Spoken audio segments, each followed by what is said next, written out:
अस्सलाम वालेकुम जी, कैसे हैं आप सब? आई होप कि बिल्कुल ठीक होंगे। मैं भी बिल्कुल ठीक हूँ अल्हम्दुलिल्लाह।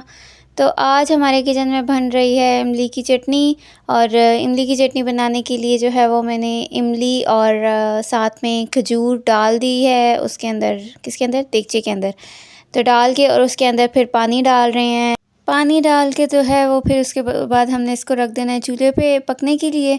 और ये रेसिपी जो है वो ख़ास मेरी ममानी की रेसिपी है, क्योंकि उनकी इमली की चटनी बहुत मज़े की होती है, खट्टी मीठी चटनी होती है और दही भल्ले और किसी भी चीज़ के साथ आप आराम से जो है वो उसको यूज़ कर सकते हैं। इवन दैट कि हम माश की दाल बनाते हैं उसके साथ भी इतने मज़े का टेस्ट देती है वो कि जिसकी कोई हद नहीं है।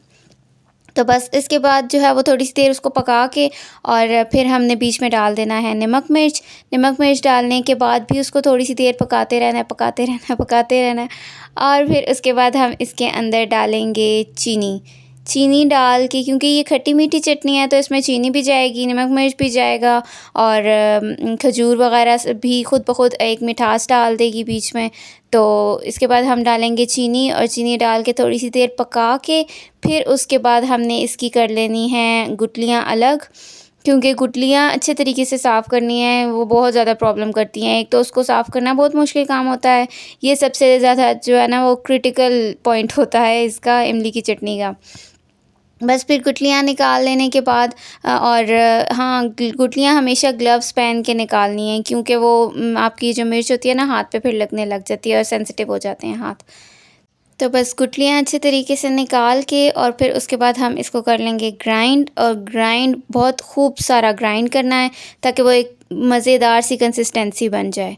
और फिर एंड रिज़ल्ट उसका होगा ये। इसके बाद आपने उसको ठंडा, अच्छे तरीके से ठंडा करके, ताकि वो ज़रा सी भी उसके अंदर गर्माइश ना रहे, और डिस्पोजेबल किसी भी आप उसमें जार्स में डाल दें या बॉटल्स में डाल दें। हमने थोड़ी सी थिन कंसिस्टेंसी रखी थी, आप चाहें तो आप पतली भी, वो थिक भी रख सकते हैं, पतली कह रही हूँ, थिक भी रख सकते हैं। हमने थिन रखी थी क्योंकि वो ज़रा मज़े की लगती है, तो इसलिए थिन थिन रखी थी। बस फिर उसके बाद हम निकल आए थे बाहर, हमने जाना था, गाड़ी का ऑयल वगैरह चेंज कराना था और थोड़ी सी सफाई सुथराई उसकी होनी थी। तो बस उसके लिए हम काम के लिए निकल आए बाहर। और बाहर इतना प्यारा मौसम हो रहा था, बादल इतने मज़े के लग रहे थे। और बादल हों और अच्छा मौसम हो और मेरा कैमरा ऑन नहीं हो, ऐसे हो नहीं सकता। तो बस इसलिए मैंने जल्दी से सारा कुछ रिकॉर्ड कर दिया। और ये यहाँ पे मग़रिब के टाइम का वक्त था और इस टाइम पे जब सूरज नीचे जा रहा होता है और प्रॉपर तरीके से अंधेरा भी नहीं हुआ हुआ होता, तो यहाँ इस टाइम पे बड़ा ना एक पुरसुकून सा माहौल होता है। तो वो चीज़ मुझे बड़ी अट्रैक्ट करती है हमेशा से। और मज़े की बात ये थी कि आज जो है वो सिटी में रश बिल्कुल भी नहीं थी। मेन पिंडी में जो है वो इतनी रश होती है ट्रैफिक की कि आप कह लो कि बम्पर टू बम्पर गाड़ी जो है वो रुकी हुई चल रही होती है most of the times. But आज जो है वो रश इतनी कम थी और मुझे देख के बड़ी हैरत भी हो रही थी कि पता नहीं क्यों रश इतनी कम है, बट सारी पिंडी में ही हमें रश कम मिली जहाँ जहाँ पे भी हम गए। तो बस फिर उसके बाद हम पहुँच गए वर्कशॉप पे, वहाँ पे हमने गाड़ी की सफाई करवाई। और इसके लिए मैंने फिर इसको भी रिकॉर्ड करा लिया नहीं कर लिया, कि मैंने सोचा कि सिर्फ गर्ल्स के लिए नहीं, बॉयज़ के लिए भी ये वीडियो अट्रैक्टिव होनी चाहिए। तो ये तो उनके काम की चीज़ है, गाड़ियाँ और बाइक्स वगैरह। पता नहीं क्यों सिर्फ बॉयज़ का ही इंटरेस्ट होता है इन चीज़ों में, जैसे एक नेचर से एक रिलेटेड चीज़ होती है ना, कि जैसे गर्ल्स ज्वेलरी और इन चीज़ों में, मेकअप वगैरह में इंटरेस्टेड होती हैं, इसी तरह बॉयज़ जो है वो गाड़ियों में, बाइक्स में और इन सब चीज़ों में उनका इंटरेस्ट ज़्यादा होता है। बट कुछ लड़कियों का भी होता है, मुझे गाड़ियाँ पसंद हैं और इसी तरह से कुर्बानी के टाइम पे मुझे बैड़े वगैरह पसंद हैं। तो मतलब मिक्स सी चीज़ चलती रहती है। ज़रूरी नहीं होता कि आप एक चीज़ को एक पर्सन टू पर्सन फ़िक्स कर दो, ऐसे ज़रूरी भी नहीं होता। तो बहरहाल हर एक की अपनी अपनी चॉइसेस होती हैं। बस यहाँ पे हमारा ऑयल तकरीबन चेंज हो चुका हुआ था और इसके बाद इसके बाद या इससे पहले आई थिंक उन्होंने पूरी सफाई कर दी थी अच्छे तरीके से।